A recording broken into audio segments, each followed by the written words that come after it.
Joining me now is Jeff Fletcher, who has authored a new book, Sho-time, the inside story of Shohei Ohtani and the greatest baseball season ever played. Jeff, I know a lot of people are excited about this book, both in Japan and also here in the United States. Tell us what we're going to learn about Shohei Ohtani that we might not know before.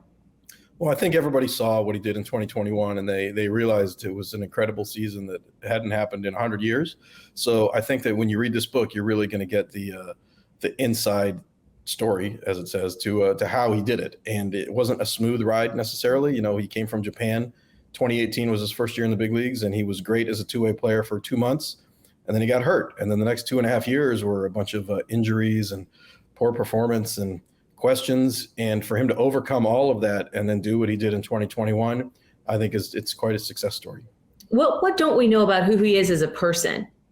I think that he is he's a really fun personality that you can't see on the field. Sometimes he does kind of joke around with other players on the field, but you especially see in the clubhouse when we're around him. He has fun with his teammates. He plays bumper pool in the clubhouse, and he does imitations of his different teammates, and he's learned a lot of English. He's learned some Spanish, so I think he's really ingratiated himself as a teammate, not just this robot of a baseball player who is, doing something that nobody else can do. He's drawn comparisons, of course, as a two-way player to Babe Ruth. I mean, in what way are these players similar and in what way are they different?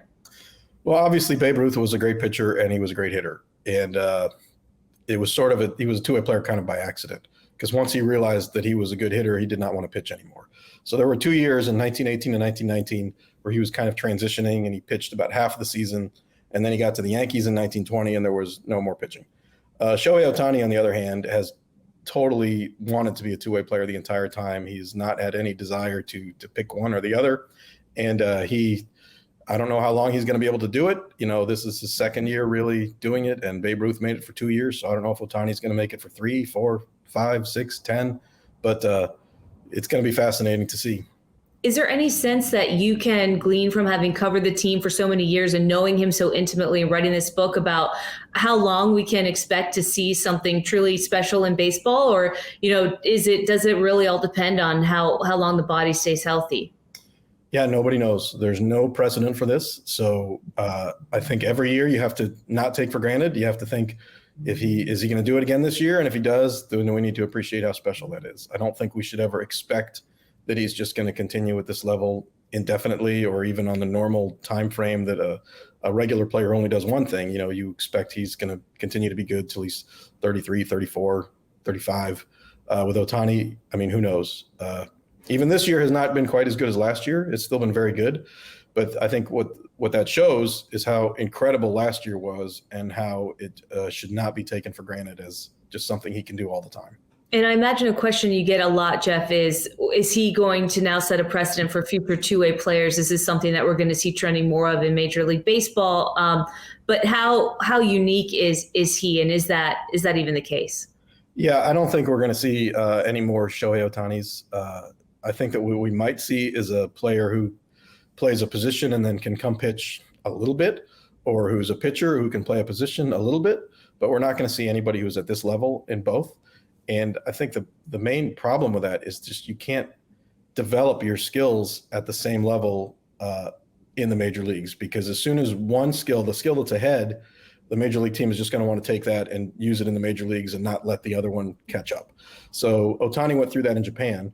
A player who comes up through the system here in the United States, his team is going to pick what he does best, and they're going to want to utilize that as soon as possible. And just last one for you, do you have a specific moment that comes to mind when you think about something that really took your breath away from the 2021 season as it relates to his performance on either side as a two-way player, where you thought, man, this truly is the greatest season ever played, as the title of your book indicates?